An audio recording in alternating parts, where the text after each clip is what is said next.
and Industry of Zambia, distinguished ladies and gentlemen.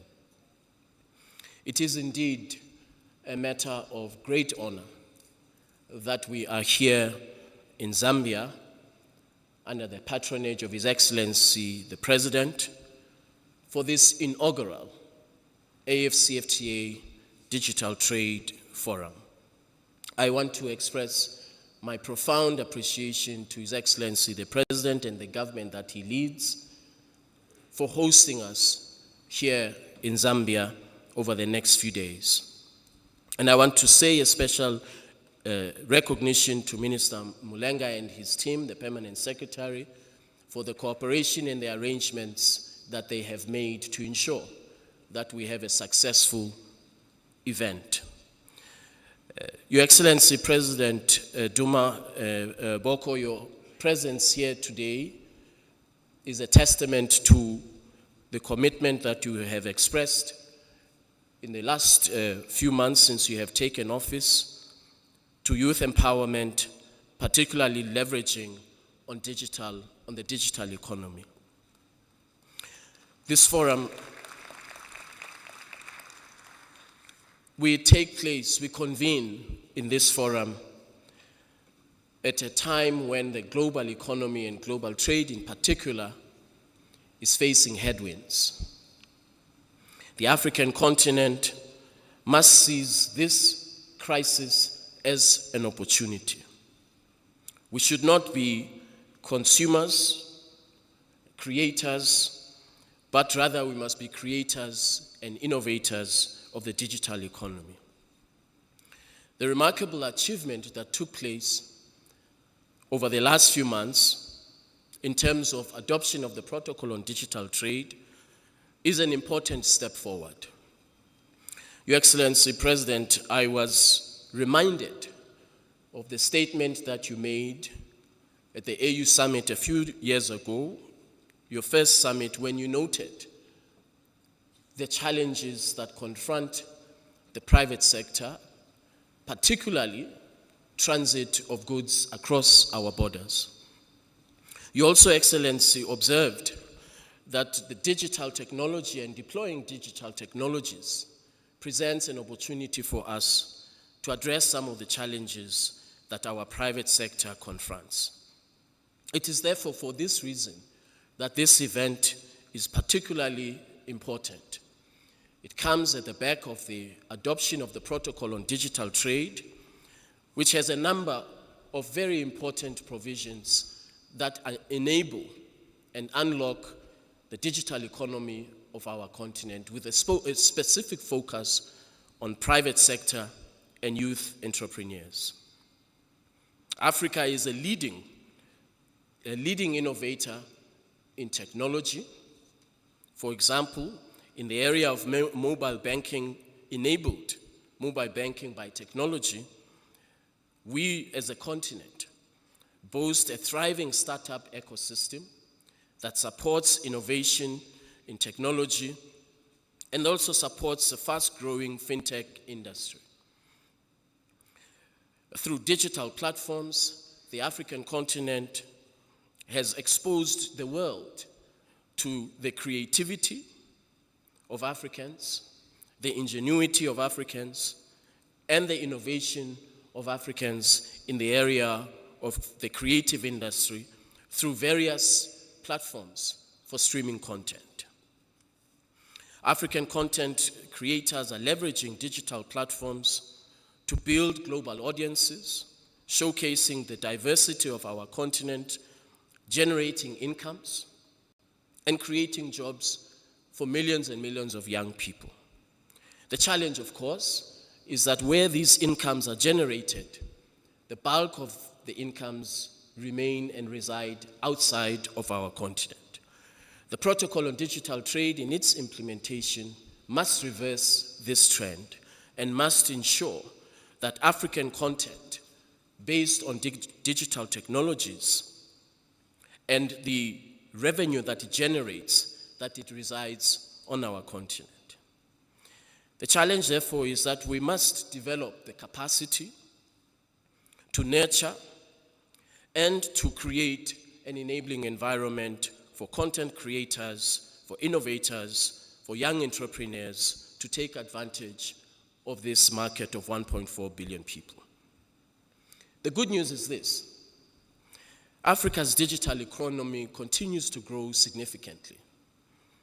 Projections indicate a substantial contribution of over 180 billion United States dollars, amounting to 5.2% of Africa's GDP in 2025, and is estimated by the year 2050 to reach over 712 United States dollars, accounting for 8.5% of Africa's combined GDP. Projections, according to the IMF, about Africa's digital economy, its size, and the capacity that our economy has to deliver. In the area of digital payments, the African Union, the AfCFTA Secretariat in particular, working with Afreximbank, have developed and are in the process of rolling out the Pan-African Payment and Settlement System, a digital-enabled platform that ensures that Africa's economic sovereignty is upheld by enabling trading in local currency. The rollout of the Pan-African Payment and Settlement System as a payments platform for the continent will reduce cost of doing business in Africa, particularly for small, medium enterprises. Under the leadership of our heads of states, the Assembly of Heads of States and Government of the African Union, in 18 months, we have been able to adopt a protocol that is far-reaching in terms of the regulatory reforms that it introduces, far-reaching in terms of the ambition for digital inclusion, financial inclusion, the first of its kind around the world, to encapsulate an ambition with legally codified obligations that shall ensure predictability of the digital economy of Africa and the regulatory framework to support that digital economy. We see immense opportunities in our continent enabled by digital trade.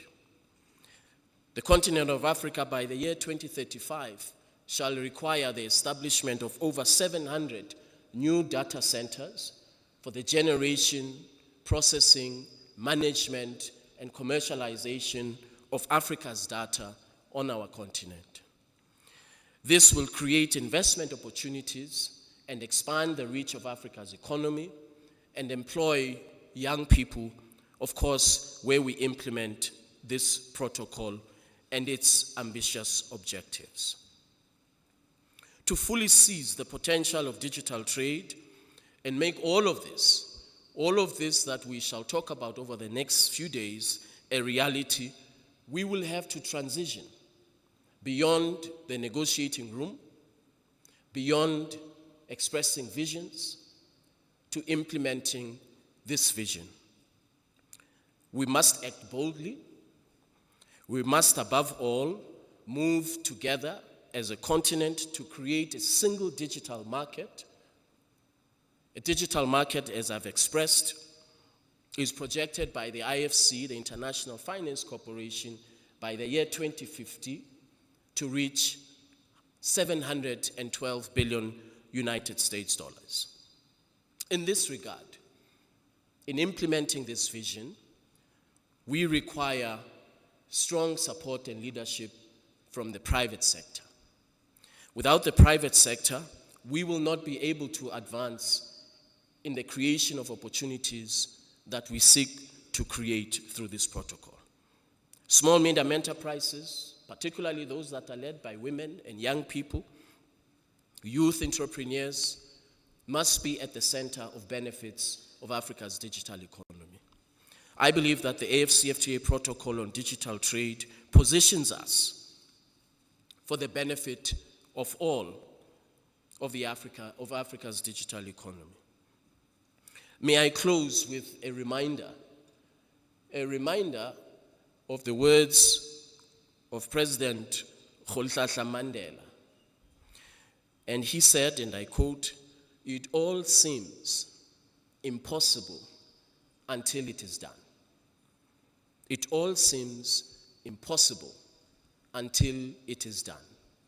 So today we take the first steps of what appears to be an impossible task, creating opportunities in Africa's digital economy, ensuring Africa's digital inclusion, creating a single digital marketplace so that all countries, all economies in Africa, big and small, that they benefit from this large economy. Our continent must not be any longer a continent of potential. We must transition from being a continent of potential to being a continent of reality, of opportunities for our private sector, for our young people, for SMEs.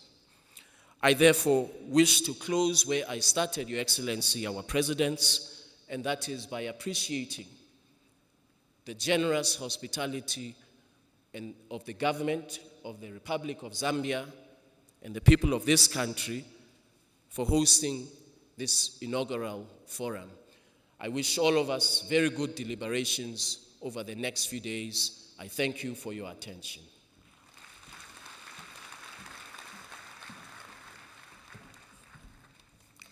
Thank you very much for those remarks, His Excellency Wamkele Mene from the Secretariat, and also for challenging us to be creators of digital content and not just consumers, to take advantage of the 1.5 billion people in Africa, really a potential marketplace.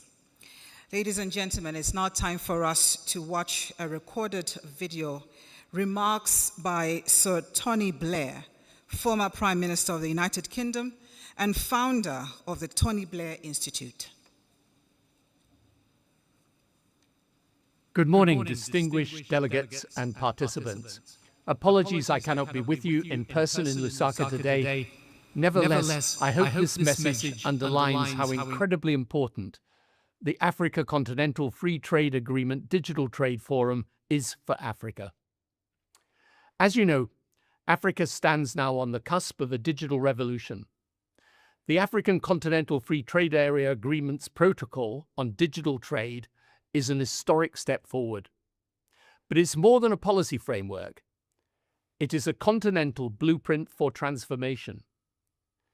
With this protocol, Africa has created harmonized rules that foster trust, secure transactions, and guarantee digital inclusion, especially for women, young people, and micro, small, and medium-sized enterprises. However, truly to unlock this promise, everyone must come together to forge a unified, inclusive digital economy, one that leaves no person behind. By investing in digital infrastructure, closing the digital divide, ensuring cybersecurity, enabling cross-border digital payments, we're not just removing barriers, we are creating bridges between innovators, entrepreneurs, and consumers across Africa. The power of this to transform Africa's economies and deliver better government services is huge, delivered by re-engineering and reimagining digitally delivered services for millions of people. My institute is engaged in supporting implementation of this Africa Continental Free Trade Area Agreement and the Digital Trade Protocol. We're working closely with the Secretariat and others, including Visa, to develop Africa's digital trade infrastructure so that we facilitate seamless trade, e-commerce, cross-border payments, and digital IDs. We will support implementation through our network of more than 20 Africa offices and lend our expertise to realize this huge opportunity. Building a digital single market that is African in its roots and global in its reach can usher in a new era of prosperity through digital trade, driven by Africans for Africans. Thank you, and best wishes for a successful Africa Continental Free Trade Agreement Digital Trade Forum.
opportunity to deepen regional integration, boost intra-Africa trade, and stimulate inclusive economic growth across the continent. However, to translate this vision into tangible outcomes, we must embrace the reality of the 21st century, and that reality is that trade is increasingly digital. For Africa, where geographic distances and underdeveloped infrastructure have often hindered trade, digital platforms offer a chance to leapfrog traditional barriers. Your Excellencies, the AfCFTA protocol on digital trade, which underpin the basis of our discussion today, provides a comprehensive framework to harness this potential. The protocol's objectives are well known and are clear. These are to promote inclusive digital transformation, to reduce digital trade barriers, and to ensure that all Africans can benefit from the digital economy. Let me highlight several key ways in which boosting digital trade can accelerate AfCFTA implementation. First, digital trade enhances market access and trade efficiency. By harmonizing regulations, promoting interoperability, and adopting common standards for digital trade, African countries can reduce the cost and complexities of cross-border transactions. Second, digital trade strengthens transparency and trust. The protocol on digital trade emphasizes the importance of cybersecurity, consumer protection, and personal data governance. Third, digital financial services can be a game changer for financial inclusion. Across Africa, millions of people remain unbanked and underbanked, yet mobile money platforms and fintech solutions have already shown their power to bridge this gap. By facilitating secure, low-cost digital payments, we can empower informal traders, rural entrepreneurs, and marginalized communities to participate more fully in the formal economy. However, the path forward is not without challenges. We are required to coordinate effectively across jurisdictions, aligning our national laws and continental objectives. Implementation will require political will, technical capacity, and sustained investments. Your Excellencies, let me provide a brief overview of what the South African government is doing to boost digitalization of our economy. This initiative has prioritized 4 areas for targeted interventions. 1, ensuring universal access to the internet. 2, empowering people with digital skills for a digital economy and society. 3, enabling productive use of digital technologies. And 4, creating a supportive environment for digital investment and innovation. This roadmap, together with our Digital Economy Master Plan, released in 2021, will drive the acceleration and growth of South Africa's digital economy, thereby contributing to the implementation of the AfCFTA. Excellencies, as I conclude, boosting digital trade is not a luxury, but a necessity. It is central to the success of the AfCFTA and to Africa's future as a digitally empowered and economically integrated continent. The protocol on digital trade is a bold and forward-looking step, but its impact will depend on how we implement it and how we translate commitments into actions and aspirations into outcomes. Together, let us build a digital single market that truly reflects Africa's promise and potential. Thank you very much.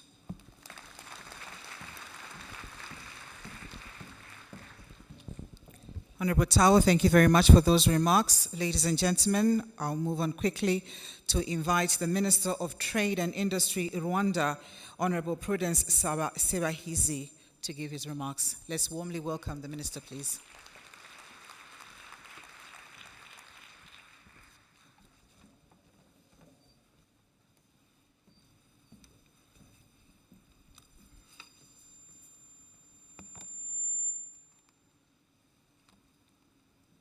Your Excellencies, His Excellency Hakainde Chilema, President of the Republic of Zambia, and our gracious host, His Excellency Duma Boko, President of the Republic of Botswana, His Excellency Wamukele Mene, the Secretary General of the AfCFTA, Honorable Ministers, colleagues here present, ministers from Zambia, minister from Nigeria, South Africa, Botswana, and all senior government officials, distinguished members of the diplomatic corps, esteemed development partners, ladies and gentlemen, allow me to stand on the protocol that has been established by the host to greet you. Good afternoon. It is both a privilege and an honor to stand before you today, representing His Excellency Paul Kagame, the President of the Republic of Rwanda. I bring his warmest greetings and reaffirm his unwavering commitment to Africa's economic transformation through integration, innovation, and collaboration. I want to start by appreciating the government of Zambia for successfully hosting this inaugural AfCFTA Digital Trade Forum, and also appreciate excellent facilities that have been put to our disposal. Today we convene at a defining moment in our continent's journey, one that compels us to rethink, reshape, and accelerate Africa's approach to trade through digital innovation. The African Continental Free Trade Area, AfCFTA, represents a transformative opportunity for Africa, but its success will depend on how effectively we harness the powers of digital trade. Digital trade is not an option for us, it is an imperative. Africa's digital economy is projected to reach $180 billion by end of this year, as estimated by researchers, and this will contribute up to 5.2% of the continent's GDP. This is more than just a forecast. It is a call to action. The prosperity of our nations depend on seamless connectivity, innovation-driven commerce, and equitable access to digital market. By embracing digital trade, we can remove barriers, streamline cross-border transactions, and unlock opportunities for enterprises, large and small. Yet, challenges remain. Despite the exponential growth in digital trade, only 40% of African population have access to internet. If we truly wish to realize the full potential of the AfCFTA, closing this gap must be a priority. Furthermore, mobile money transactions have surpassed $700 billion in 2023, and this is a testament to Africa's readiness for digital commerce. However, regulatory fragmentation, with over 50 different digital trade policies on the continent, continues to hinder progress. Thus, harmonization is no longer a choice, it is a necessity. With all state parties that have ratified the agreement establishing the AfCFTA, our collective commitment is now evident. Let us ensure that digital trade becomes the catalyst that transforms this commitment into tangible economic progress. Your Excellencies, Rwanda has long championed digital transformation as a driver of economic development. Our investment in digital infrastructure, e-commerce, and fintech solutions have empowered local enterprises to compete regionally and globally. However, national efforts alone are insufficient. The AfCFTA provides a unique framework to unify our strategies, harmonize regulations, and empower entrepreneurs across the continent. To fast-track the implementation of the AfCFTA through digital trade, we must prioritize three key areas that I want to mention to you. Number one, infrastructure and connectivity. Reliable broadband access must reach every corner of our continent. The digital divide must be closed to ensure no entrepreneur is left behind. Number two, regulatory harmonization. African nations must align digital trade policies to facilitate seamless transactions and robust protection across borders. And we salute the AfCFTA protocol on digital trade because it is going to bridge this regulatory harmonization gap. Number three, digital skills and innovation. Investing in digital literacy and entrepreneurship will equip our youth with the skills necessary to drive Africa's future, economic future. The recent report of IMF predicts that artificial intelligence, AI, will impact nearly 60% of jobs in advanced economies, 40% of jobs in emerging economies, and 26% of jobs in our low-income countries. AI may replace more than 300 million jobs globally, which represent 9.1% of all jobs globally. Africa faces a defining choice: to lead in the digital revolution or to lag behind. I think the first is our choice. We must be bold in our commitment, deliberate in our actions, and relentless in fostering a digital-first trade ecosystem. Your Excellencies, His Excellency Paul Kagame remains steadfast in his belief that Africa must seize this moment. Let us rise to the occasion, not as individual nations, but as a united continent, determined to harness the full potential of digital trade for sustainable prosperity. And here we are not talking about the potential, we are talking about the reality for Africa. Together, we can make AfCFTA the vehicle for Africa's transformation. Together, we can build a future that is interconnected, inclusive, and economically empowered. Thank you very much.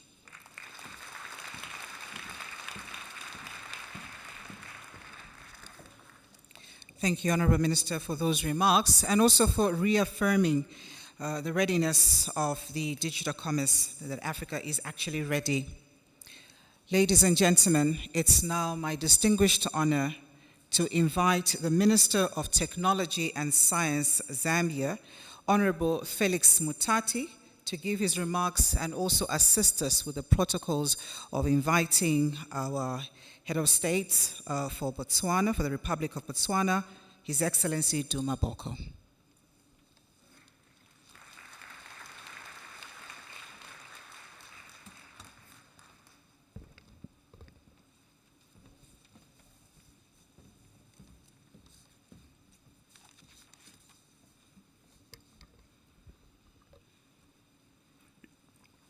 Your Excellency, Advocate Duma Bonko, President of the Republic of Botswana, Your Excellency, President HH, President for the Republic of Zambia, let me say I ride on the protocols established. Your Excellencies, we face a defining moment for Africa.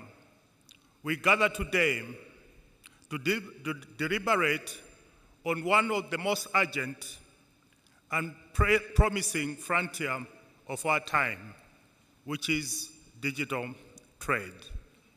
Some reflection, Your Excellency.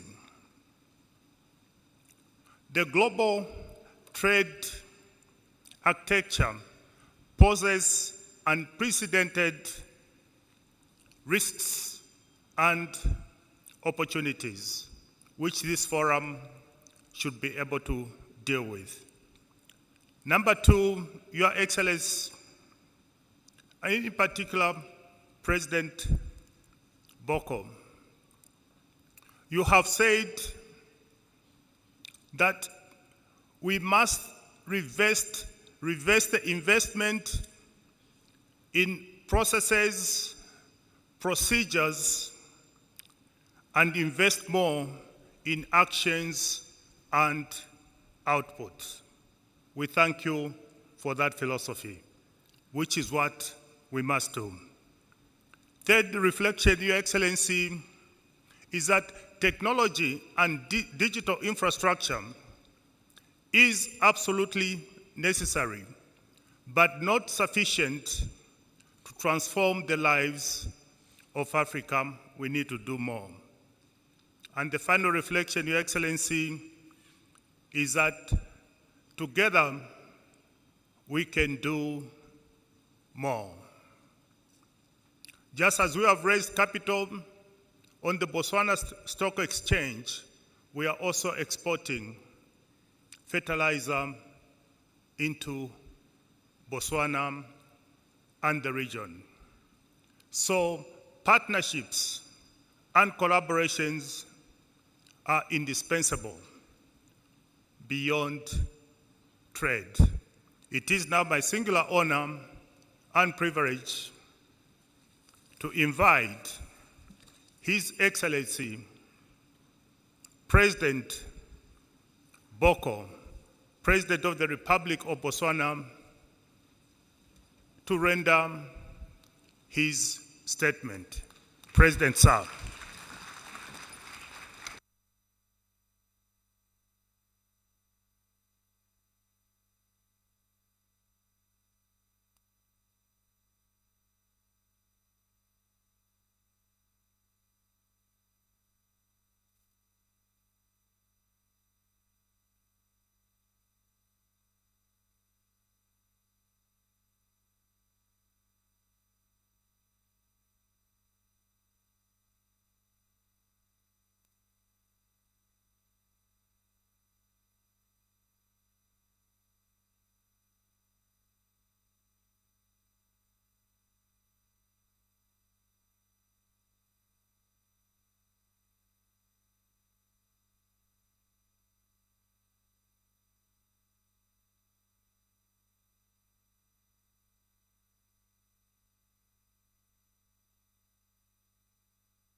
a moment when we usher in the digital revolution for Africa.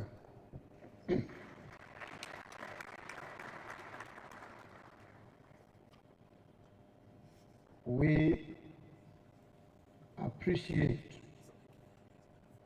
that a revolution does not go on for an inordinate amount of time. If it is truly a revolution, it must be convulsive in many respects.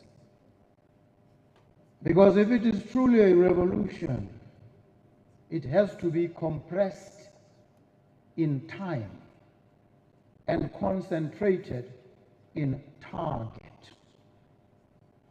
We have to set ourselves time frames. And we have to move from words spoken, examples enacted, into transformative action, concrete deliverables that affect the lives and living conditions of everyday people.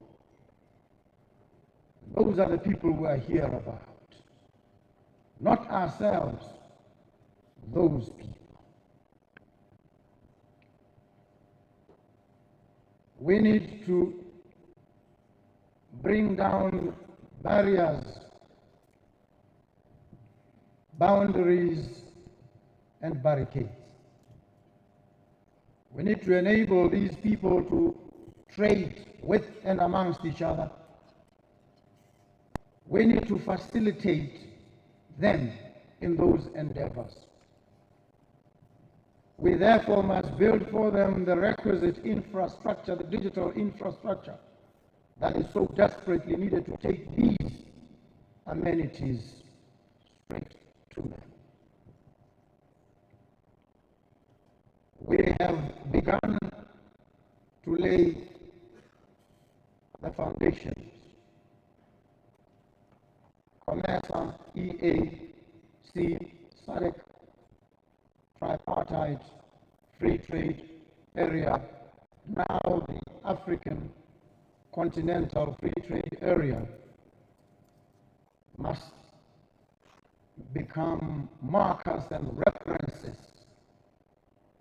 of this epic journey, this revolution that seeks to transform lives, empower people, real people. And so we are here today to declare our commitment to this cause. I know my brother, the President of the Republic of Zambia, is an able foot soldier in this revolution. I join you too.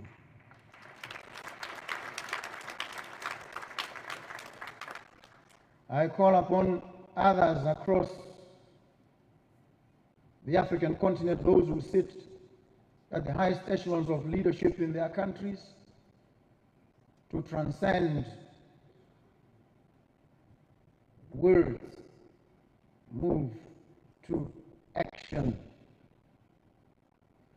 and ensure that we translate this Africa Free Trade Agreement into a platform for meaningful empowerment and transformation of the lives of our people.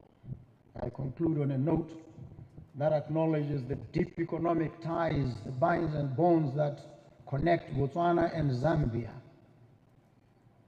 the affinities of culture, language, the relationships that we've had and will continue to have, and which we augment and deepen.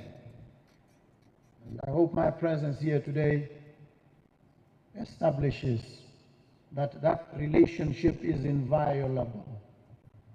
That relationship is strong. That it will endure well into the future. And I thank the people of Zambia for the hospitality they have extended since I came, the indulgence that they've granted by yielding on their busy roads so I could make my way here. I acknowledge it with utmost humility. And to all of you here today, thank you. Thank you so very much for the privilege of your company here and the pleasure of your kind attention. Thank you.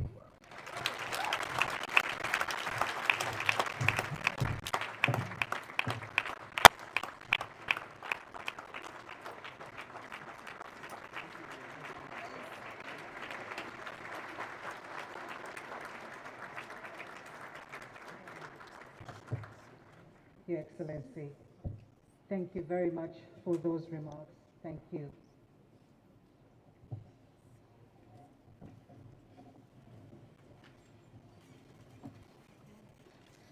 I would invite, once again, the Minister of Technology and Science, Zambia, Honorable Felix Mutati, to again assist us with the protocols of inviting the Head of State, Mr. Hakainde Hichilema, the President of the Republic of Zambia. Honorable Mutati, please.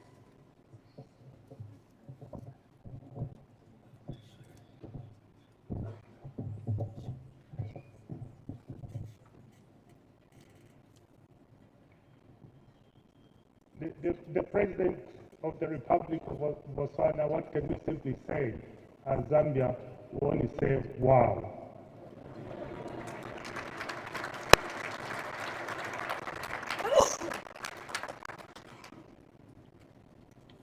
It is now my honor to invite our President, President HH, who has always said, in order to transform, you must begin with change from inside. Your Excellency, sir, I invite you to the podium.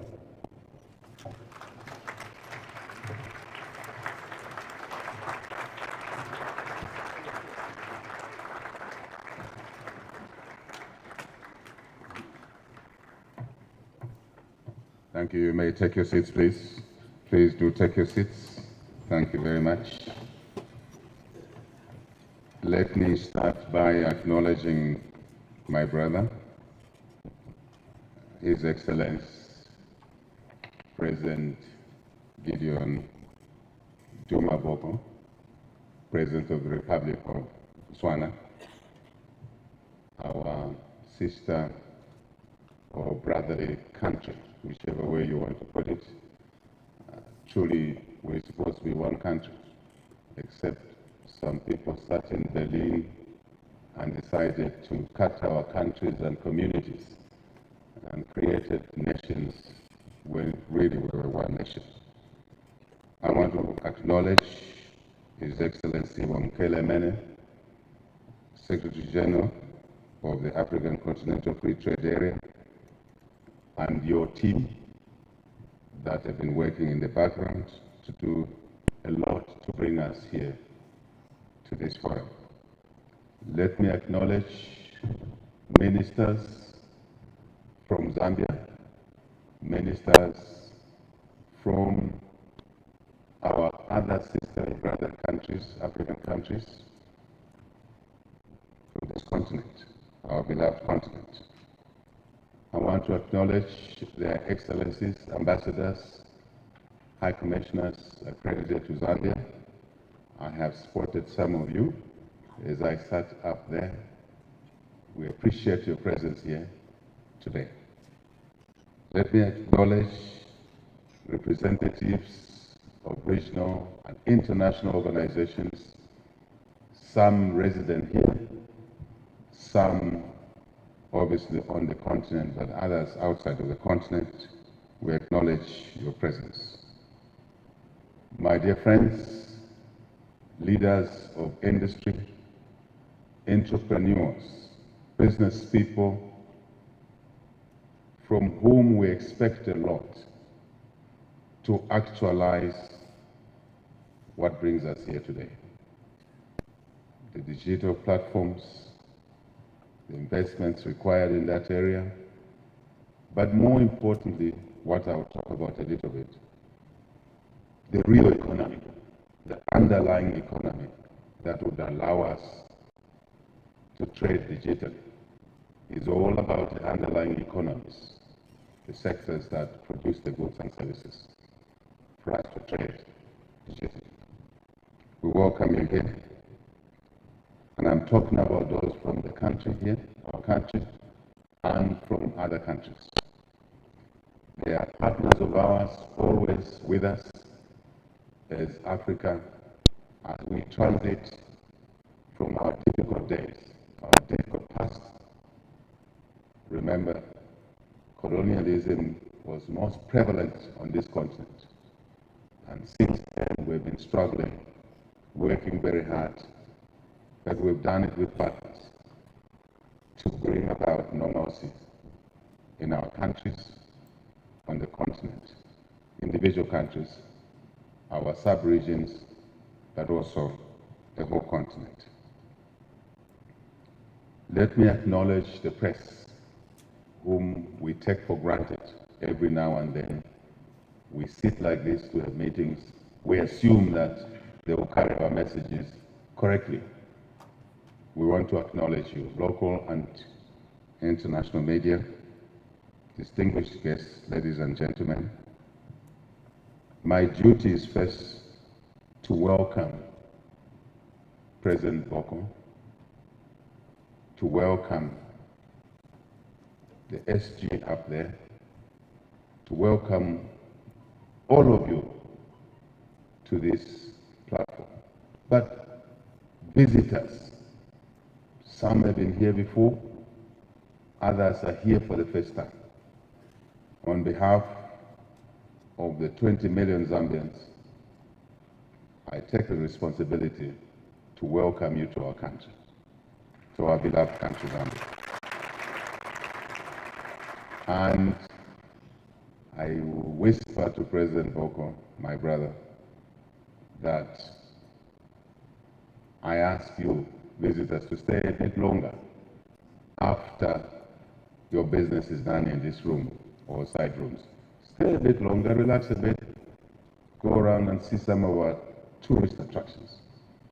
I must say that because of what many of you have been doing in the most difficult year economically for us because of the West drought and living memory, we were able to grow our economy still last year, and tourism took a leading step, a leading role in keeping our economy going. So we encourage you to spend a bit more as you do your business. Let me perform another duty to thank the SG there of our Africa Continental Free Trade Area, your secretariat, to thank the ministers of commerce from the key countries who are basically co-leading this exercise for deciding to host this inaugural forum here in Zambia.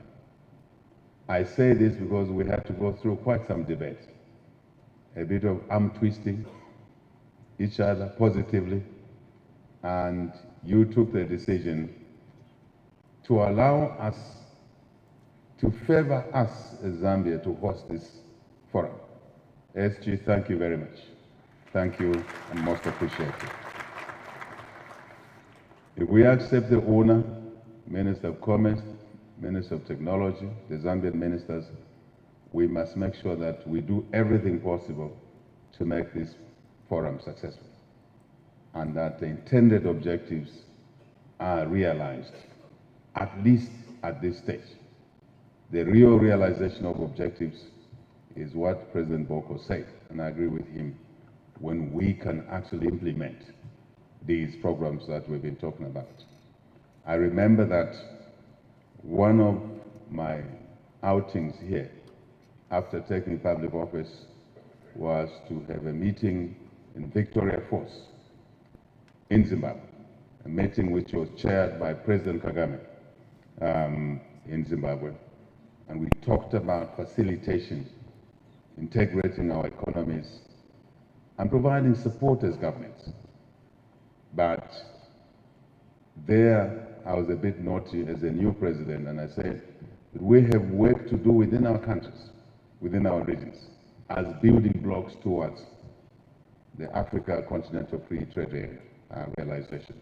One of which was, at that time, we were priding ourselves that we're moving very forward. I mean, we're moving forward to have what we call one-stop border post. And I did say, why are we priding ourselves on moving forward towards the one-stop border post? With digital development, with technology, we should be talking about non-stop border posts. Non-stop border posts. Because technology allows it, because we've agreed to work together, because we can now be able to share knowledge of what a truck packing in Durban, in Walvis Bay, in Dar es Salaam, in Lobito, what it's carrying. We can see it on a single window. Why should we have to stop this truck on the borders? And today we are here talking about the digital platforms that will allow our goods and services to move between our countries. For a consumer who needs that good for their routine business activities, including just to have dinner, to have lunch. So clearly, SG, we want to thank you once more for this forum, that we are advancing, we're reaching consensus within the framework of what we've decided to do. Africa Continental Free Trade Area. I also want to appreciate President Boko's comment, the building blocks, SADC, East African Community, West African Community, Sahel, North Africa. These must fall in line through issues such as common standards, regulations, laws that we need to address. Unfortunately today, President Boko, my brother, you are the only head of state together with me here, so I'll be referring to you. But we must take decisions to rapidly dismantle these rigidities. For us to do that as heads of state, as chairpersons or leaders of our cabinet, we need you, the ministers, to checklist these rigidities clearly. And for the ministers to do that, the staff, the permanent secretaries, the directors in the ministries must quickly provide this matrix of issues, working with the private sector. Because sometimes the bureaucracies and the governmental systems are designed to make things not to happen. The assumption is that they're designed to deliver. But actually, when you look at it in practice, they're designed to slow down business. So let's extract and checklist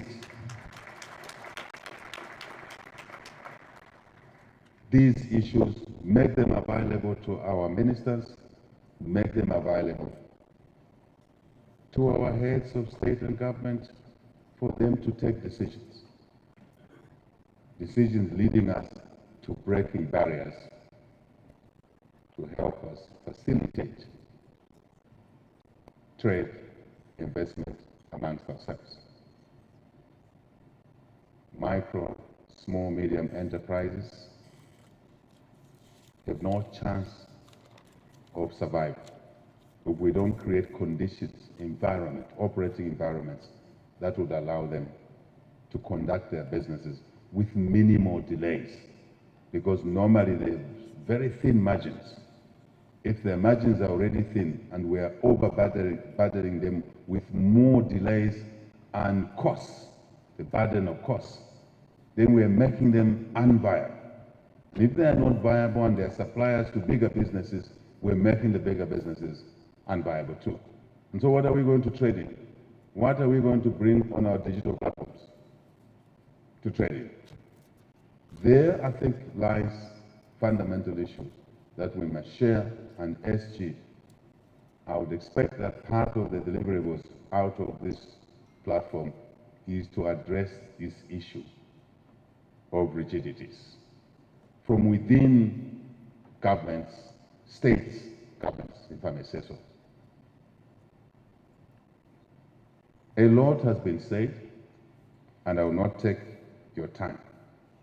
The issues around the changes in the global economic context, ably articulated. The rising protectionism in the world. The geopolitical instability, some triggered by this, if you like, insular approach to looking at the world, some by conflict. This continent must say no to conflict, to instability. This continent needs every resource that it has to be applied on investment expenditure as opposed to consumption expenditure, to be applied on educating our youthful population, keeping our kids in school with appropriate skills acquired, knowing that our children are not indulged in exactly the same. Even those that don't go to universities have a very important role to play, skills needed in our economy. And the digital platforms we're talking about here are also essential, SG, dropping them down into our national educational systems, economies, commerce, and industry. Then we can take them onto the Africa arena. We'll take these young people to the Africa arena to help us actualize what we're here. I truly believe in that. Just to give you an example, before we took office here, a lot of kids could not go to school because parents, guardians didn't have money. We knew there were a lot of them, but we didn't know exactly what number. So we were going through a discovery process. And how did we confirm what that number was? We introduced free education. And as a consequence of that, 2 million school-going age children went back to school. Just imagine if those were not in school in this country. How many others are not in school in other countries on our continent? How do we expect them to help us deliver the Africa Continental Free Trade Area, let alone the digital agenda that we have? How would we expect these citizens to do this? So I am saying that Africa must come out of conflict, fractious conduct within countries, which takes the resource envelope meant to support this noble agenda we have to bring Africa together from the prism of investment, the prism of trade, and as President Boko said, uplifting the living standards of those that are challenged. Not necessarily us seated in this room. I agree with you, President. And many times we who are privileged to sit in this meeting, we want to think about ourselves. No, we must think about people who have situations worse than ours. And that's why he and I got elected in the public office. I was whispering to him that the messaging he's been giving to the people of Botswana, I've been circulating to my own cabinet here. because it's like we share the script, talking about serving people, getting things done quickly. This digital forum is meant to help us to do things quicker. To collect appropriate revenues is important. But more important, in order to enable us to collect revenue, is to help grow the economies, to help grow the businesses that will generate the revenues we want to collect. It's a mindset issue. Focus on growth, businesses, private sector. When government engages in business, let's do it viably. Then we can generate resources that are required to even make the additional investments required to actualize our agenda. There is no point for me to stand here and argue about the importance of the digital, if you like, advancement. It's obvious. But the issue is, as President Boko said, how long are we going to talk about the value of the digital advancement? How much time do we need or do we have? Not much. We commented about the changes in the geopolitics. I was whispering to colleagues before we walked into this hall. Post the Second World War, the birth of the Bretton Woods system, as we know them today, changes in the Union of the Soviet Socialist Republics, this one is a major change. Yes, we can complain about ARVs not being paid for by other taxpayers outside Africa. Yes, we can complain about development assistance shrinking. I actually think that this is a wake-up call to Africa, that we've been doing things wrongly for too many years, waiting for someone to do mundane things for us. We must do those things ourselves.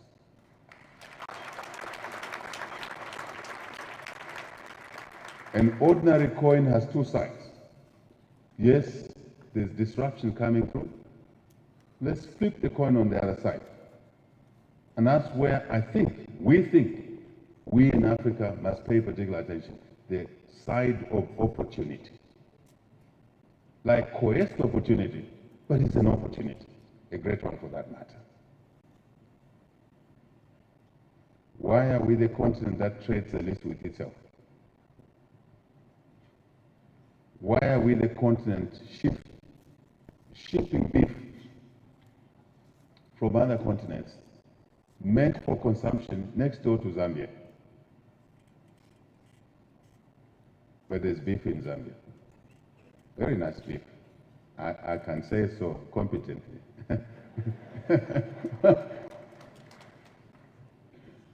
Why are we buying wheat from continents outside of Africa when Africa has almost 2/3 of the arable land available, and with ability to use that 1 hectare to produce at least 2 crops a year through irrigation? Why is it like that? This is what this change is injecting into us.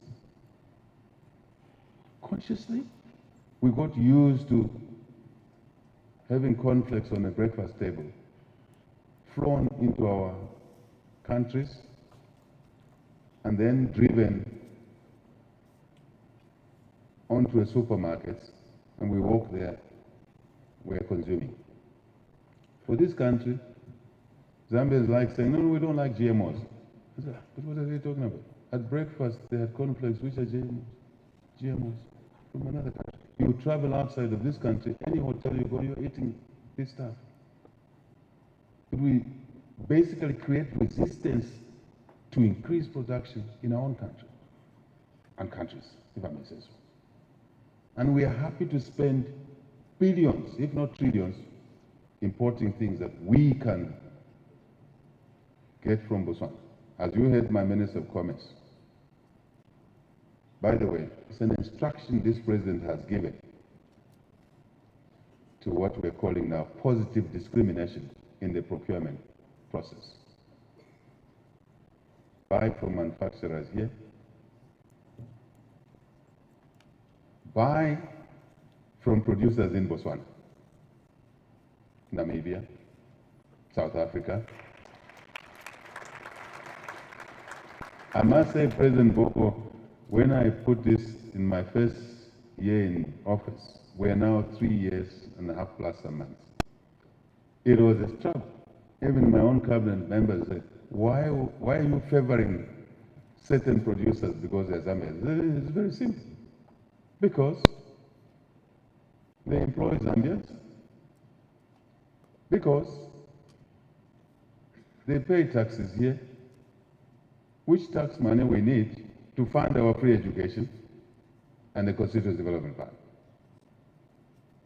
But these are things people don't accept easily because they are tuned to see things in a different way. That which comes out of Africa is better than what is produced on the continent. And today we can proudly say we produce our own fertilizer and we are net exporters in the region. In 3.5 years, close to, if you add, close to $2 billion has been invested in this subsector alone, intentionally. Many citizens don't see that, but 3 years from now they'll begin to see that. But more importantly, we say, why are we importing salt from overseas? When my next door neighbors, Botswana, Namibia have salt. And I'm happy to hear the numbers from the Commerce Minister following that instruction now. What percentage are we consuming of salt from Botswana now? 83%. From what percentage? From 23%.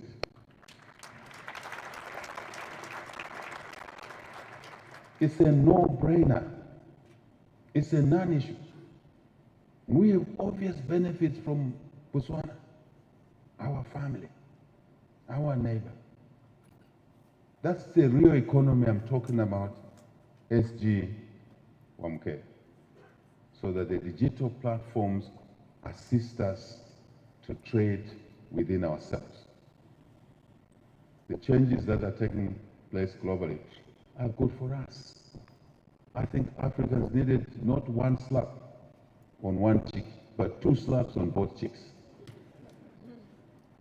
Sometimes it works like that. So let's celebrate this forum. Let's work as a team. Let's not focus much on competition. Let's focus on complementarity as a continental economy. There's a lot we can do. Nigeria is doing a lot. South Africa is doing a lot. I must tell you, Ethiopia is doing a lot. All of the countries are doing a lot. But I'm looking at my Commissioner General, Zambia Revenue Authority. We want the revenue authorities on our continent to talk to each other, to understand the importance of being able to talk to each other technically and facilitating investments. SG Omkele, they too must come on board because some of the rigidities are driven by them, assuming that a minimal revenue now collected is more important than allowing growth, which will result into phenomenal revenue collections thereafter. To give you one example, and I say that.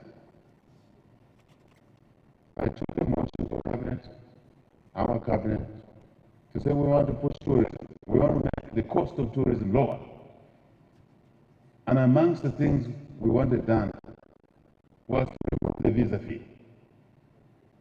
What do you think happened at that cabinet meeting? Tourism said, no, Mr. President, I'm going to lose revenue. Really? How much money are you getting from the visa fee?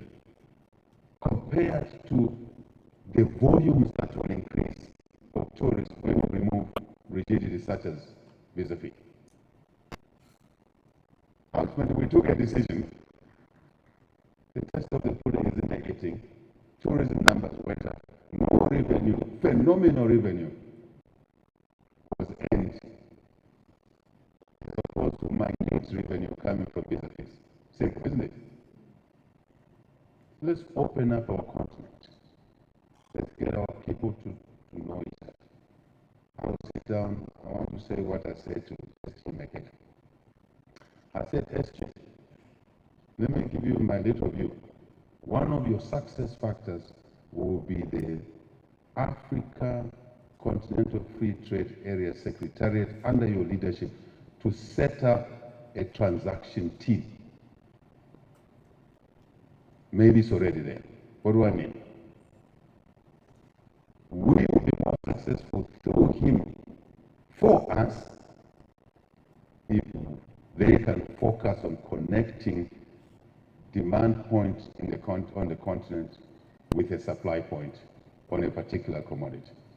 And he says to me, HH, you're right. Let me give you an example. And I was very delighted. Conversation in the room around here. He says, Uganda produces so much milk. Nigeria imports its milk from overseas. And there's never been a connection between the milk producers in Uganda and the consumers in Nigeria with a large population. And he says, now we are connecting the two. I said, how do you feel? He says, wonderful, HH.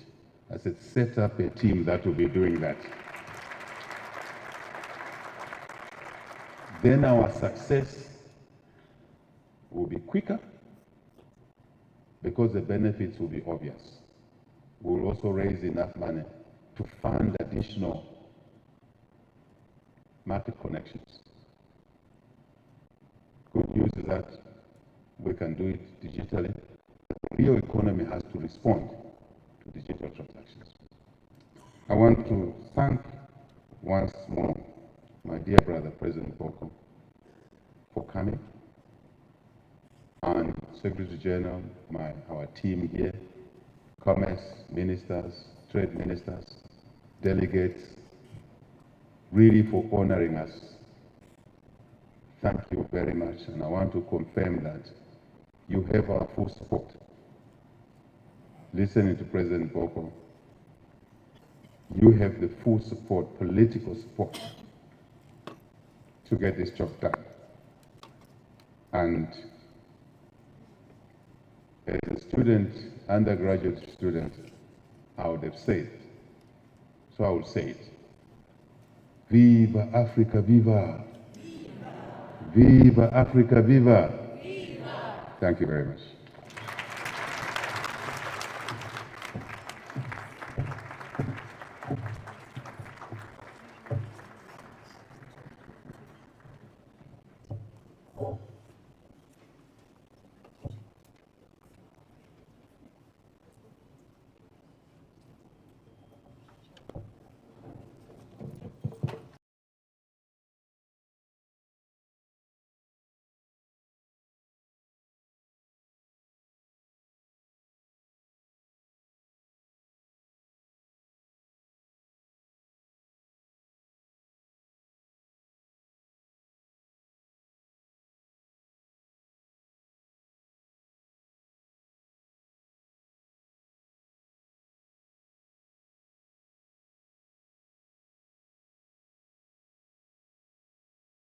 Team.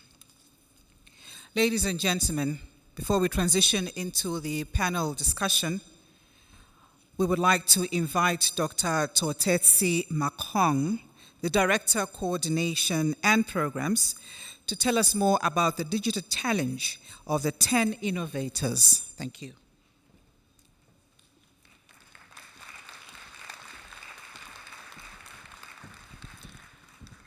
Thank you very much, moderator. Your Excellency, the President of the Republic of Zambia, President Hichilema, Your Excellency, the President of the Republic of Botswana, President Boko, Your Excellency, the Secretary General, and honorable ministers, I wish to stand on the protocols established. We have a very unique opportunity, and I wish to invite on my right the innovators that are standing before you.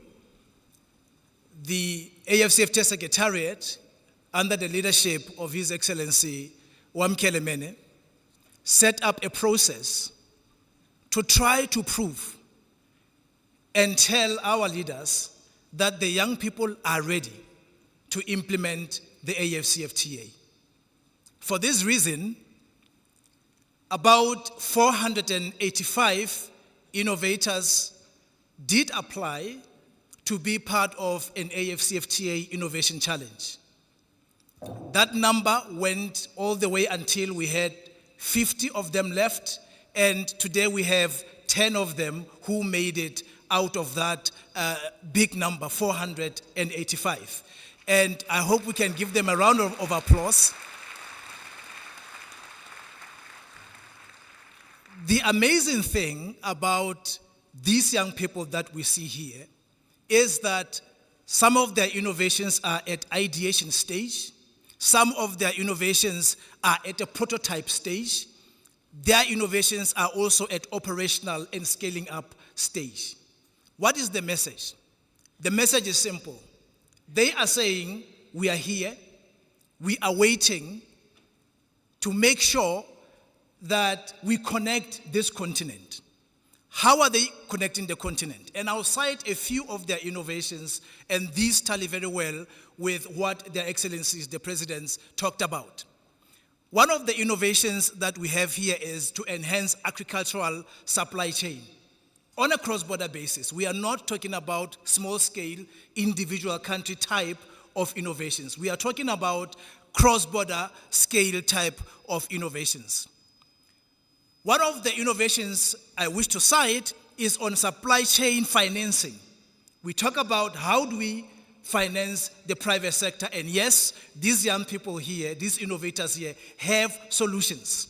The solutions are not coming from afar, the solutions are right here in the continent. We also have one of the innovations speaking to the issue of legal technology, ensuring that when traders are trading across the length and breadth of the continent, they are knowing exactly what legal requirements are applying in one country, what legal requirements are applying in the other country in the continent, and it simplifies trade for our private sector. We do also have innovations speaking to how to leverage the cloud-based storage. We also have innovations that speak to how do we leverage the AI-powered logistics, even for the logistics. I believe that at this moment, perhaps it suffices to say, solutions are here. The solutions are right before our eyes, and for this reason, we wish to inform Your Excellencies that these young people will go for another round, and out of them, there would be those who would actually be victorious, and we basically wish to proclaim that we will be having Biashara Africa in October this year, and of course that will be a stage where some of them will get their awards, but again, this is to say, let's invest in our future, and the future is right here before our eyes. Thank you very much, moderator.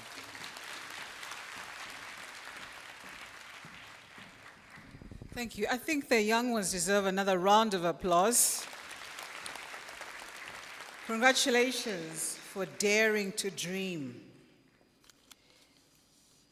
Ladies and gentlemen, it's now time for our very quick plenary session, Unlocking Digital Trade under the AfCFTA. Now, with a booming mobile phone money market and a young tech-savvy population, Africa offers a vibrant landscape that is ripe for digital trade revolution. However, to truly unlock this potential, Africa must harness the AfCFTA, which establishes a massive trade area that can be leveraged to eliminate trade barriers, facilitate cross-border trade, and enhance intra-African e-commerce. The landmark adoption of the AfCFTA protocol on digital trade and its constituent annexes by the AU Assembly marks a significant milestone. This protocol and its annexes pave the way for a single African digital market with harmonized rules, common principles, and standards that will support digital trade. Ladies and gentlemen, this is our conversation today, and my guests on this panel is the President of the Republic of Zambia, Mr. Hakainde Hichilema, the President of the Republic of Botswana, His Excellency Duma Wako, His Excellency Wamkele Mene, the Secretary General of the AfCFTA Secretariat, and also Ms. Kendra Gator, who is the President of the U.S. Africa Business Center at the U.S. Chamber. Let's just warmly welcome her as she makes her way to the far end there.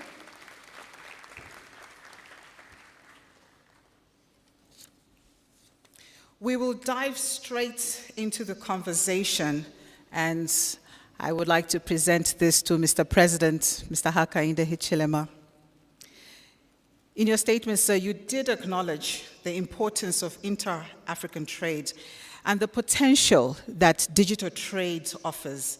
How can we build on these opportunities to enhance trade within Africa, which currently stands at a paltry 16%, sir? My question, sir, is, I have first of all acknowledged your statement and the importance that you attach to intra-African trade and the potential that digital trade offers. Sir, how can we build on these opportunities to enhance trade within Africa, which currently stands at just 16%? How can we enhance, sir? I ask you to repeat the question deliberately, because on this table, we were chit-chatting a little bit, not to be a nuisance to the platform, but just to sink in certain things. And President and I were chatting, for example, and then later on I moved to the SG to say we need to move into a practical phase very quickly in order to address that issue. For example, the President and I here were saying, first, let me come back to the President later. The SG here, we were saying the normal thing to do with the changes we've already talked about, global changes, geopolitical changes, is to say now deliberately we'll do more business with each other on the continent. The first steps will be to say, what does Africa import from other continents? Just what is it? What are the goods and services it imports from outside of our continent? I mean Africa. We checklist that specifically.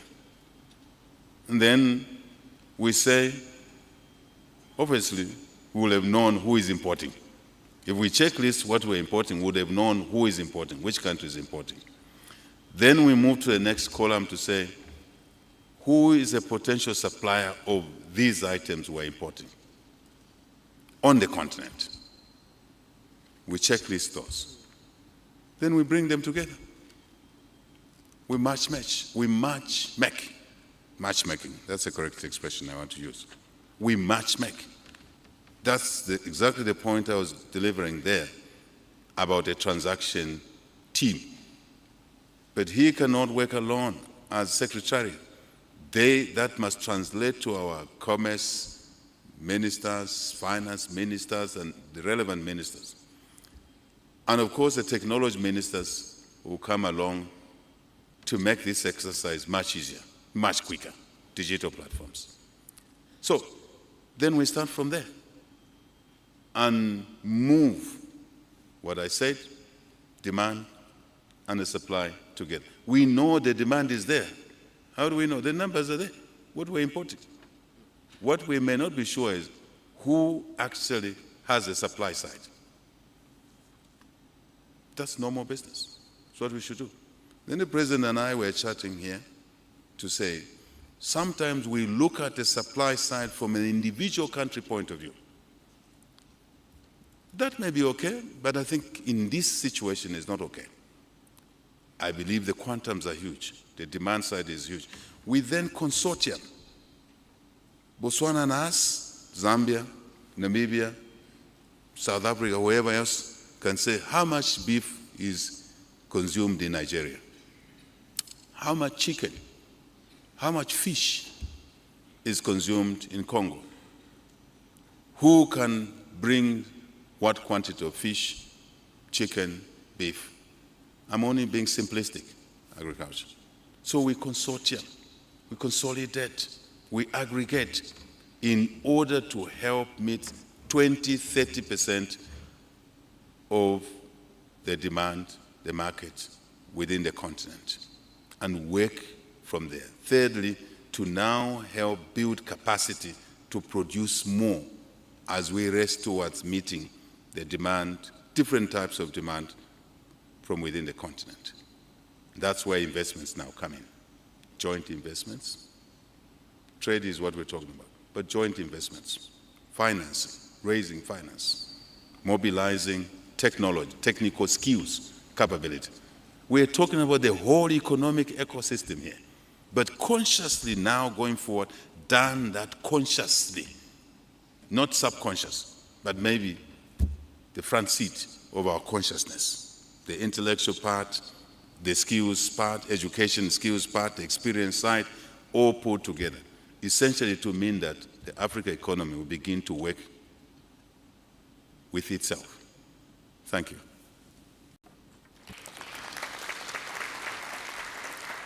Thank you, Mr. President. I'll write on that and then also ask the question to His Excellency Duma Boko.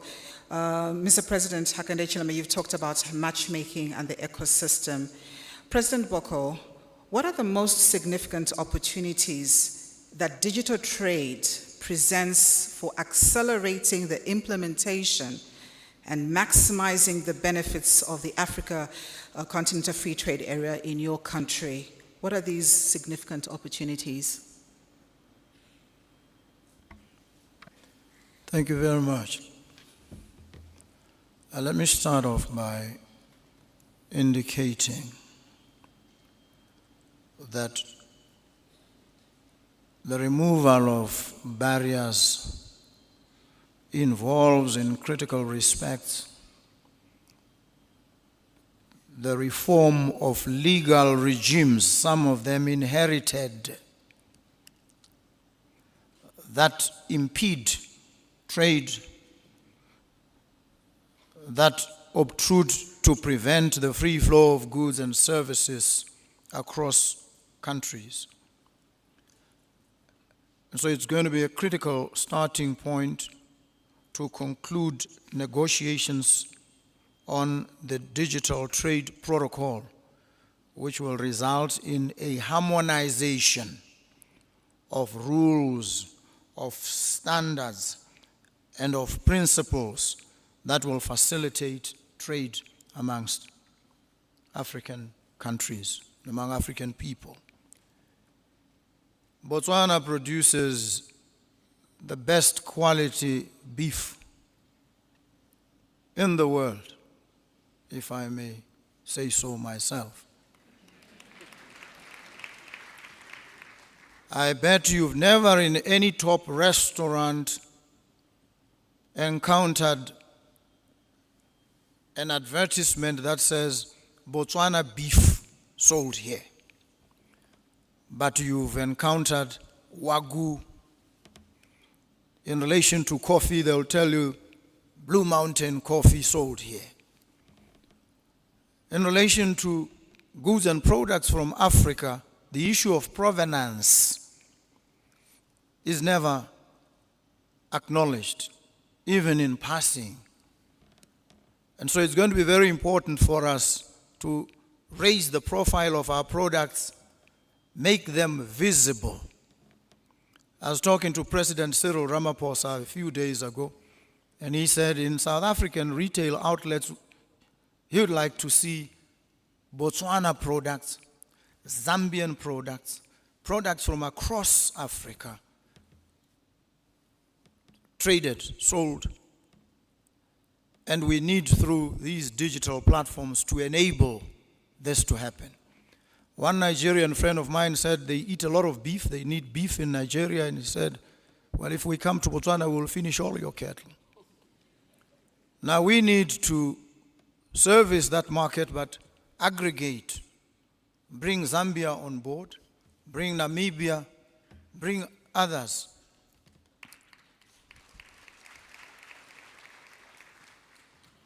And ensure Botswana has been selling its beef to the EU. Comes with many strictures, many regulations, most of them cumbersome and unnecessary. If there's an outbreak of foot and mouth in some isolated part, shuts down pretty much half the country and paralyzes operations.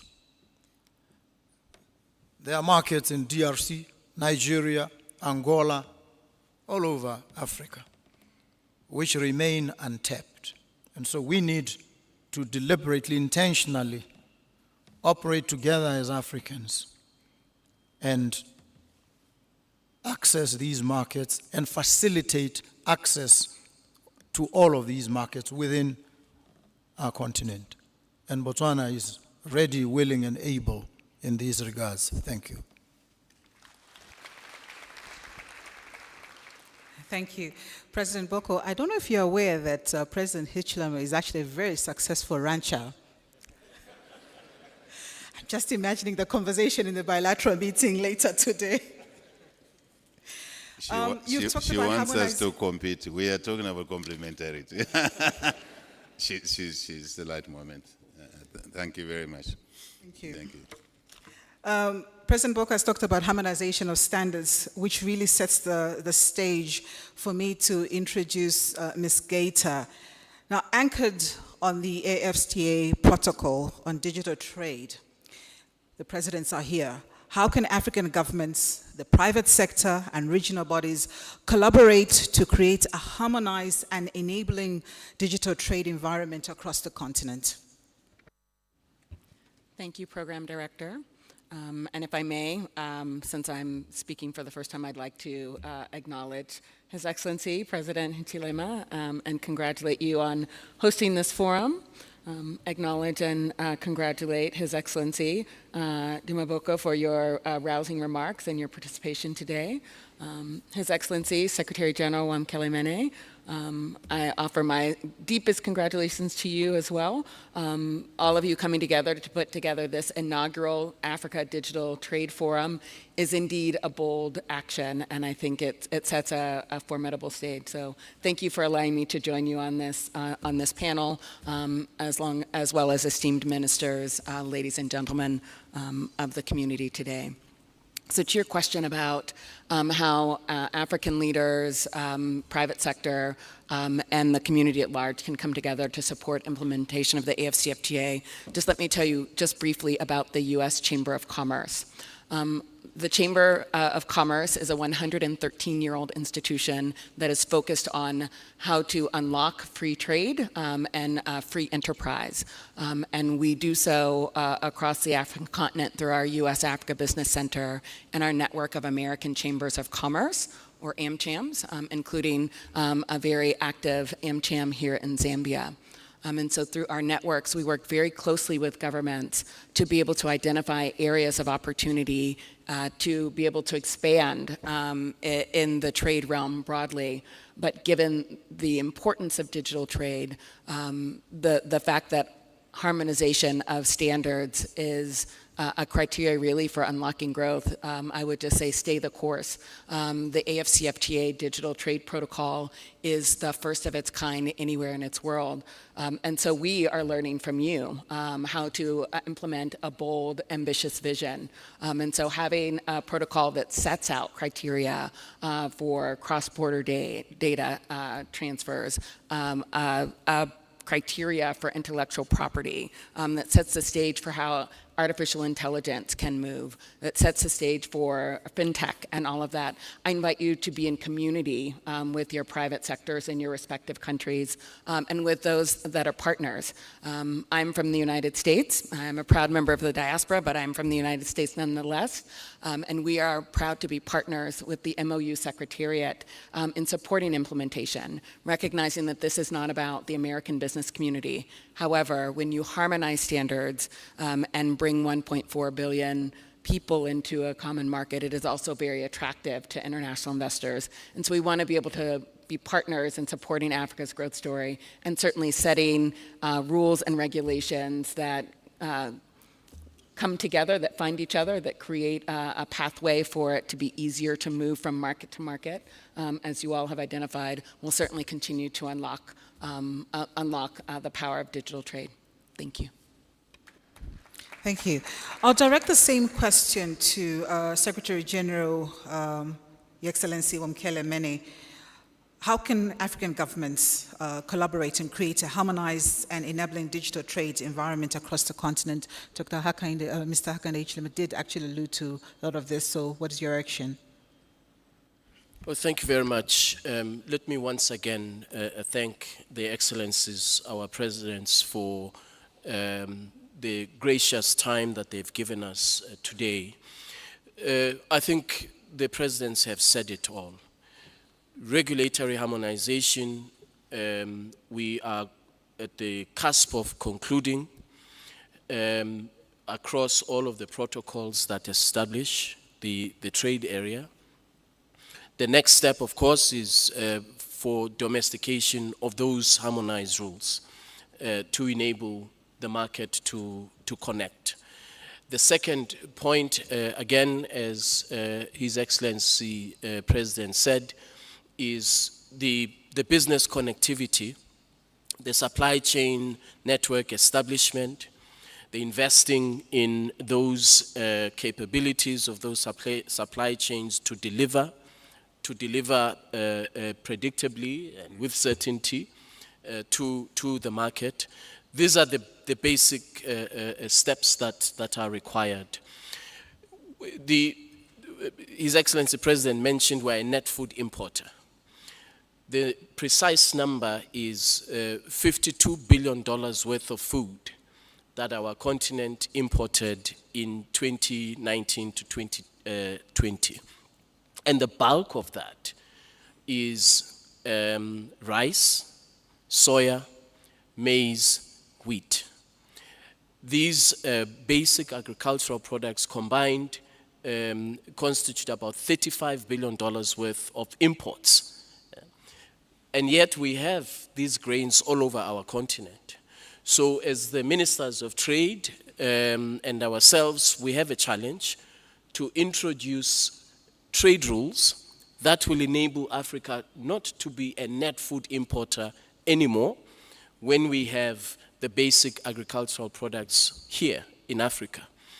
The highest tariffs that we impose on one another as African countries are on agricultural products. And then we say, well, you know, maize is sensitive in our market, but we're getting the maize from a third country outside of the continent. So we have to make this transition to building a domestic market and having the confidence in the products that we have. All African countries are going to be very, very negatively impacted by the current global context. And it is, as our presidents, both of them have said, it is a wake-up call for us to be focused, deliberate about the domestic market and to build our own industrial capacity, our own self-sufficiency as a continent. So I think these are the basic ingredients that are required. Finally, I would say that, and I'm happy that Kendra Gaither has joined us, we have, through the protocol on digital trade, an opportunity to develop technology that will address Africa's food insecurity or food intra-Africa trade in basic agricultural products. Also digital technology that will address Africa's health imperatives and we have been working with the private sector in the US in developing a value proposition for their members as the US Chamber to invest in the development of technology in Africa. And Excellency President, they were here last year when you hosted the former Vice President of the US here in Zambia. So US Chamber was part of that delegation. So this is a continuation of positioning our continent for investment in technology, particularly technology that will drive our industrial development, address our health needs, whether it is artificial intelligence technology for health, or artificial intelligence technology for food security. These partnerships are very, very important. Thank you. Thank you. We need to cruise through now as we come almost towards the end, but I need to ask just 2 more questions. Mr. President, you are very, very passionate about capacity building and skills development, and notably your government has spent a lot on information and communication technology, because this has been included in the school curriculum. Mr. President, what is the significance of these and other interventions that your government is implementing? What is the significance of communication technology in schools? Yeah, I think it's a very important question you have raised, but just to conclude what my 2 colleagues have said, the President and the Secretary General, one of the issues we need to work on is for us governments on the continent to embrace the private sector. So we work as one. We don't work in compartments, separate compartments. We work as one. Because when you talk of economies of scale, ability to produce sufficiently to meet the demand on the continent, we turn to the private sector. And sometimes we turn to the private sector symbolically, but inherently we resist the private sector. I know what I'm talking about. So we need to get the private sector to really become true partners as we soldier on the Africa Continental Free Trade Area, the digital platforms we're talking about here. And also for the private sector to see governments as their partners. And when there are issues, for the private sector to come on board with their governments, with their regional bodies, with this secretariat, which our SG chairs, so that we are speaking or singing from the same hymn sheet. I come from business, I know what I'm saying. And when I was out there, I was always pointing a finger at the government. I'm here now, I do realize my colleagues still feel the way I used to feel. So it's our job to open and break the barriers so that we can quickly address Africa's needs, including the investments in the digital area.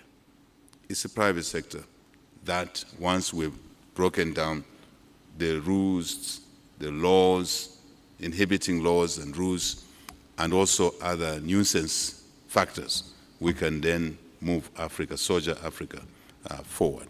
On the changes we've made, I think it's important that first I talked about free education, then now in reference to your question, the digital application in our curricula, in our teaching is very important.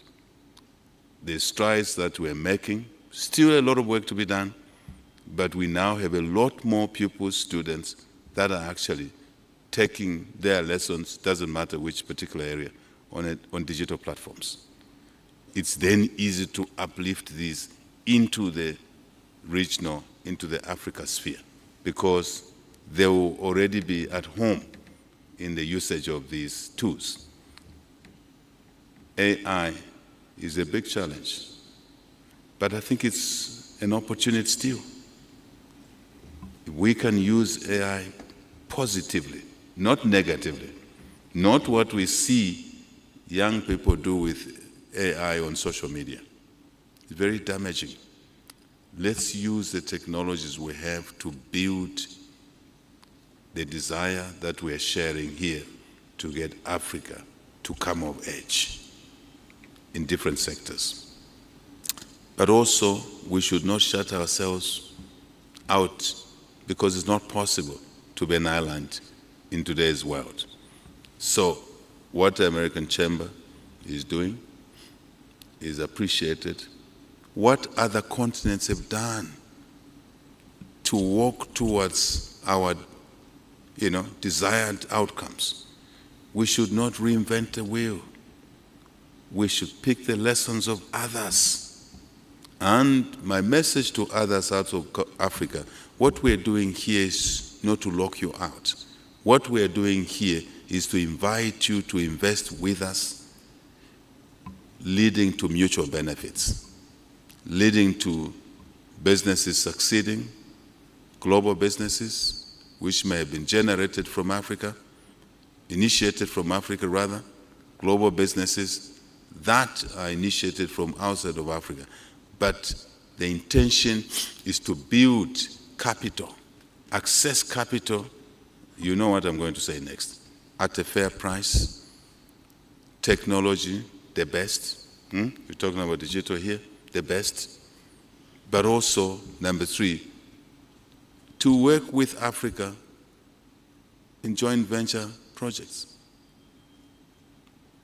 4th, work on beneficiation, converting Africa's endowment into higher value goods and services. The critical minerals that we hold must really not just be extracted out of Africa and then value is added elsewhere. But if it's added elsewhere, it must be added together with us in JVs so that our own economies can grow quickly. And Africa shouldn't be in the queue as we have always been. I'm straying a bit deliberately. If you look at the COVID pandemic, we were at the end of the queue to access vaccines, isn't it? Because vaccines first went to the manufacturers. Then we lost unnecessarily members of our families on the continent because we didn't access ARVs, not ARVs, COVID, but ARVs are applicable as well. The point is that we are here to exploit Africa's resource endowments in a manner that will deliver mutual benefits for the youthful population on our continent.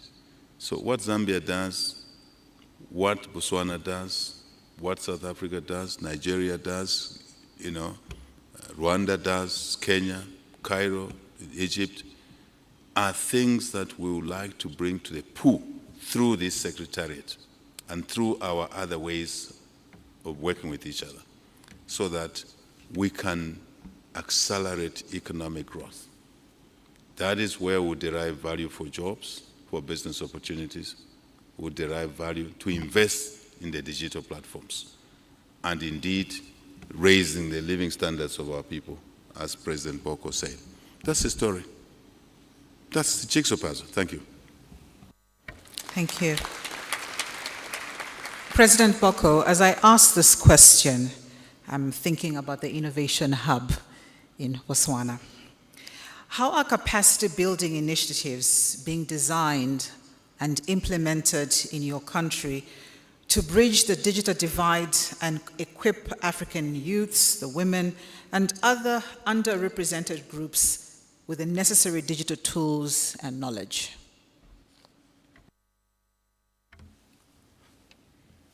Well, sometimes conversations at fora such as this one become generous exchanges of flattery.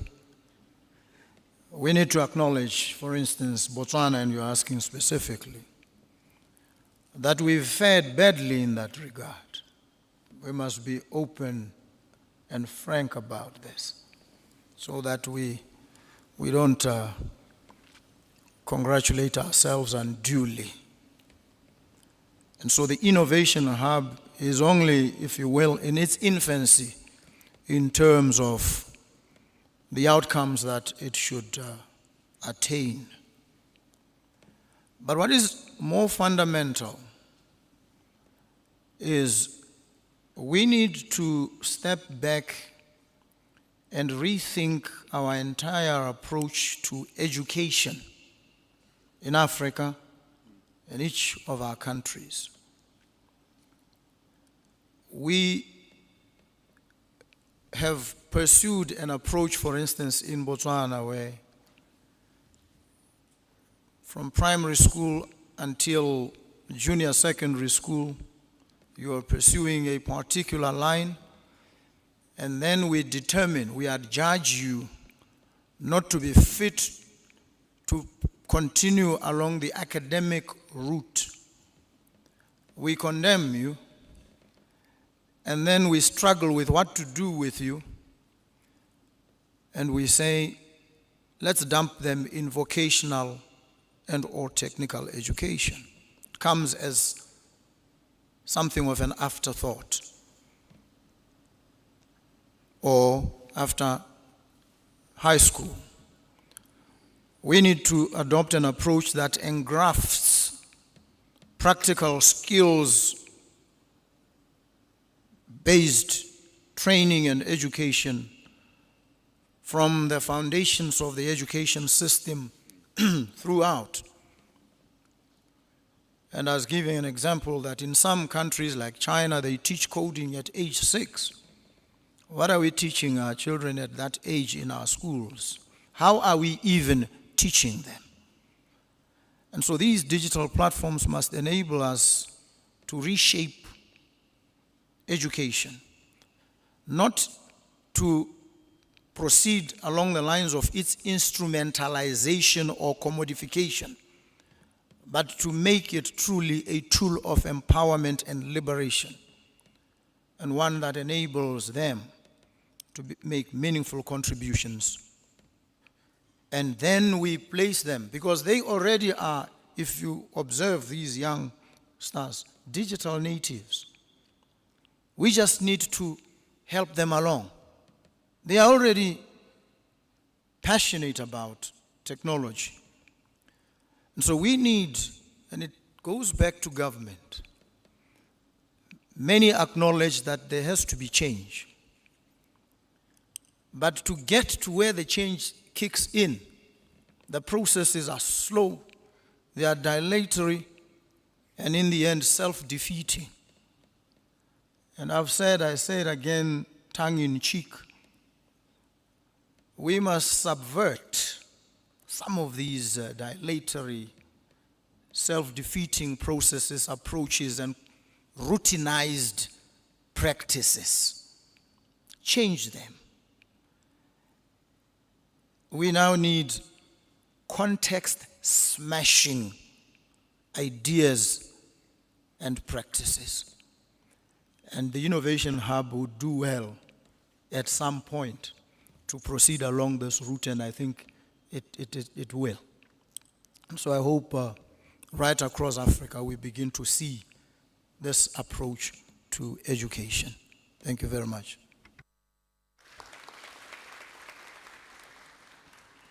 My next question before I get to the conclusion is to Ms. Gator and also Your Excellency Mene. So I'll ask you to be very quick so that we can then wrap up and move on to the next part. Your Excellency, Mr. Mene, with the proliferation of numerous foreign platforms, and President Hakainde has made reference to that, content and businesses on the continent, how can African-owned enterprises, African digital platforms, and African content be leveraged to connect African business, the seller and the consumer across the borders and facilitate intra-African trade, knowing that we have this big marketplace? A quick response, please. Thank you very much. The leveraging on digital technologies for the connection of 1.4 billion people is, in my view, a very important step forward. Leveraging on digital technology for connecting smallholder farmer to market, for connecting SMEs SME in Malawi, an SME in Cairo, for know your customer information, for payments across borders. We have a very unique opportunity in the digital technologies when we talk about a market of 1.4 billion people combined, to make it a market that is easily accessible across our regions. So, and that's why we're here today in Zambia to explore these tools that technology brings to us to enable the AfCFTA to become a reality. Finally, I will just say this, and this underscores the point and the premise of your question. The continent of Africa in 2019 spent $19.5 billion, almost $20 billion on SWIFT. So we trade intra-Africa. We use a digital platform that takes the money of Africans elsewhere. To trade with somebody in West Africa and your counterparty is in East Africa, you use a correspondent bank in London or New York. The money sits somewhere else. So these technologies that enable intra-Africa trade at cost-effective rates, I mentioned the Pan-African Payment and Settlement System, we must accelerate their implementation.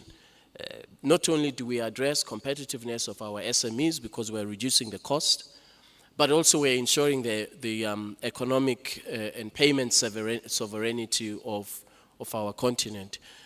These are the parts of the ecosystem, technology-driven ecosystem for trade, including, as I mentioned, onboarding smallholder farmers to enable them, and His Excellency the President mentioned, to enable them to reach market.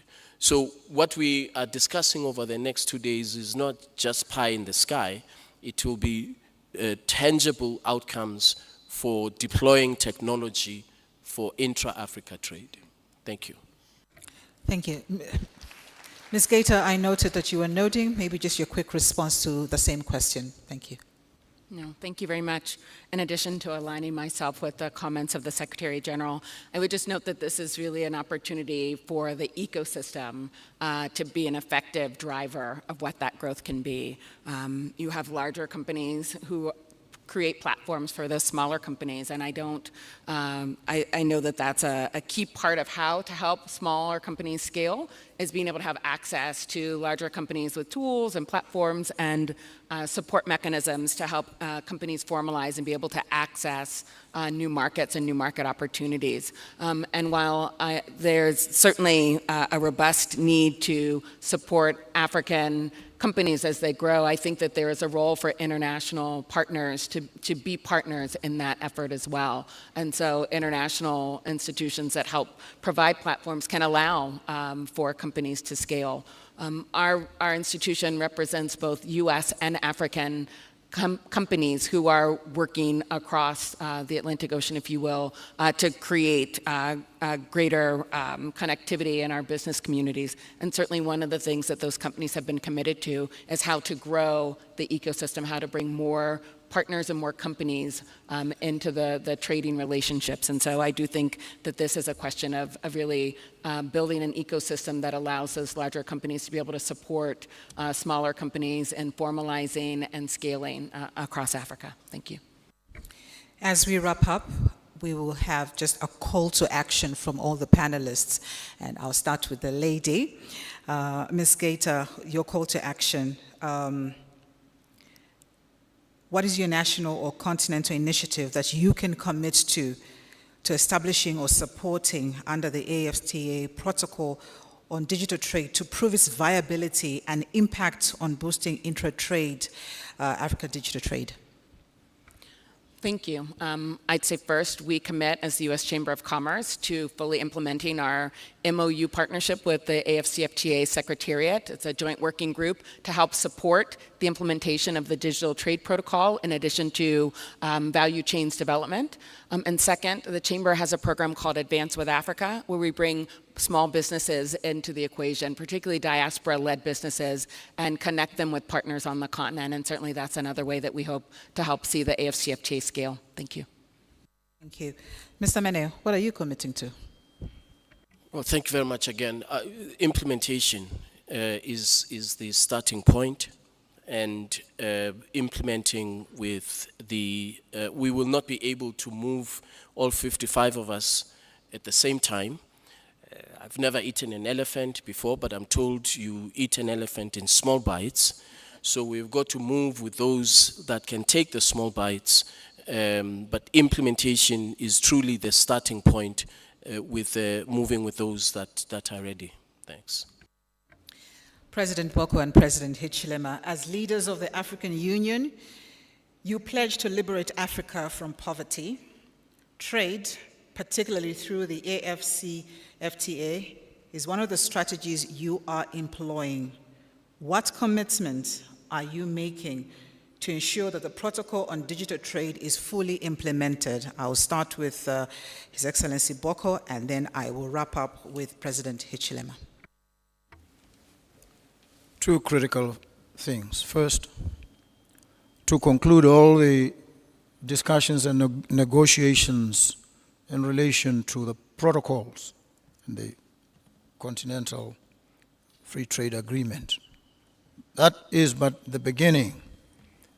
The second and most critical would be the domestication, translation into the domestic legislative framework of each country of these agreements, these protocols. Because that will then create obligations enforceable in terms of the domestic laws of each country. Once these agreements, these regional instruments have been domesticated. And so we commit at the political level to driving the process of ensuring ultimate accession, ratification, and adoption at continental level, and then driving legislative reform in the domestic space so that these instruments are domesticated and enforceable, even justiciable. And this is what we commit to openly and boldly. I said this is a propitious moment. And what do I urge that we do? We seize the moment. Thank you. President Hichilema, what are you committing to ensure that the protocol on digital trade is fully implemented? I think first and foremost is to encourage ourselves to be clear of our intent, what we want to achieve, and how do we walk through to achieving what we want to achieve. Very important, making sure that the definitions are understood correctly. I'll use one example here. If we want to increase, improve intra-African trade, which is agreed, but we are still harping about, arguing about definition of what is an African-produced product or service. If we have not reached agreement in that area, it will slow us down. So we need clarity as to the rules of origin, the composition of the final product, the raw materials that, I'm going deep just to give an example, an illustration of a final product. How was this made? Is this a Zambian product? What went into it? What proportion, percentage of that which went into it as a raw material to qualify as a Zambian product? This flag. I do remember that my Minister of Commerce and I have had conversations around this issue. And if the idea is to promote intra-African trade, applying digital platforms, we must be clear about those issues. We must be clear about the rules of engagement, the trading issues, platforms, for example. Where should the money end as we trade? Who takes a portion of that money? If we're not careful, even if we traded with each other more, still you find the beneficiaries ultimately maybe outside of Africa. And I don't want to be misunderstood here, to say we are anti-non-Africa. No, that's not the issue. The issue is to make sure that we define what we want to do properly, how it's constituted, and therefore what are the do's, what are the don'ts. I think the SG is familiar with what I'm saying here. This has been an issue within COMESA, for example, before the Africa Free Trade Area issues.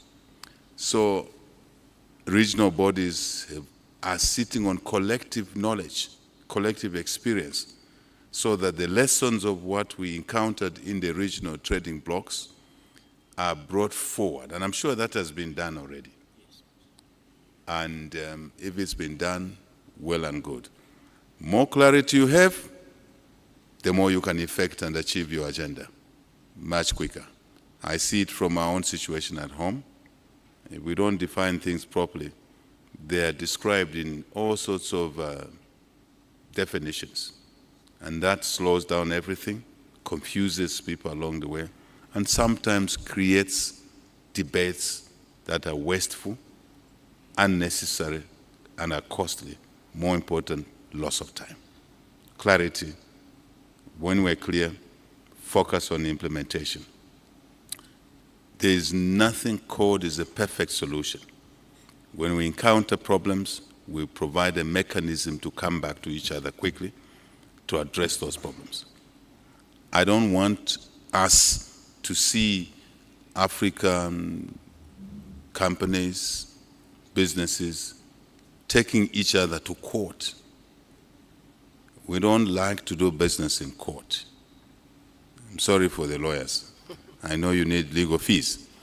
But we should do business in the boardrooms. We should do business on the farms, on the mine sites. I know what I'm talking about here because when we took office, we were riddled with litigation, and litigation in London. We all have to move from our countries and meet in the courts in London. What is the meaning of that? I think this is what I'm trying to say. Let us be all committed to this agenda. Africa must not be Cinderella all the time to advancements in the global community, in the global economy. That's why we are asking for a reform of the global financial architecture.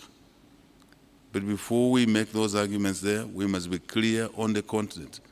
What do we want? Thank you very much. Ladies and gentlemen, we've come to the end of that plenary session. I think let's give a round of applause to my panelists. We want to thank you, President Hakainde Hichilema, President Boko, Your Excellency Wamkele Mene, and Ms. Kendra Gator for your candid answers and also for your commitment to Africa as a marketplace. Africa must not be a Cinderella.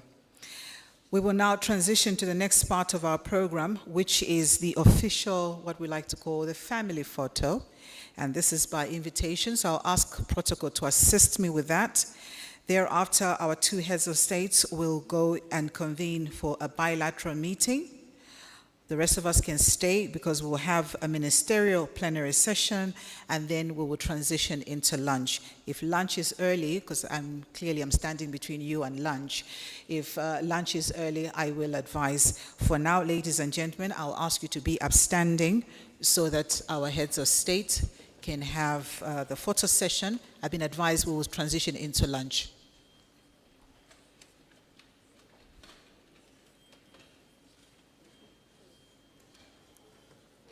Protocol on my right is advising.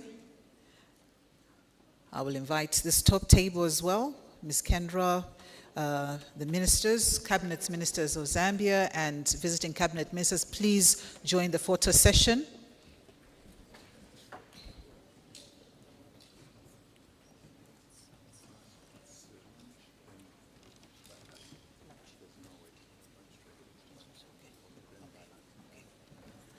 Ladies and gentlemen, from the photo session, we're going straight into lunch. Then we'll have the bilateral conversations, and then we'll have the plenary segment. We've been seated for a very long time, so they're going to have the photo session. We should get ready for lunch, which is, if you can see me, it's on the right, on my left-hand side.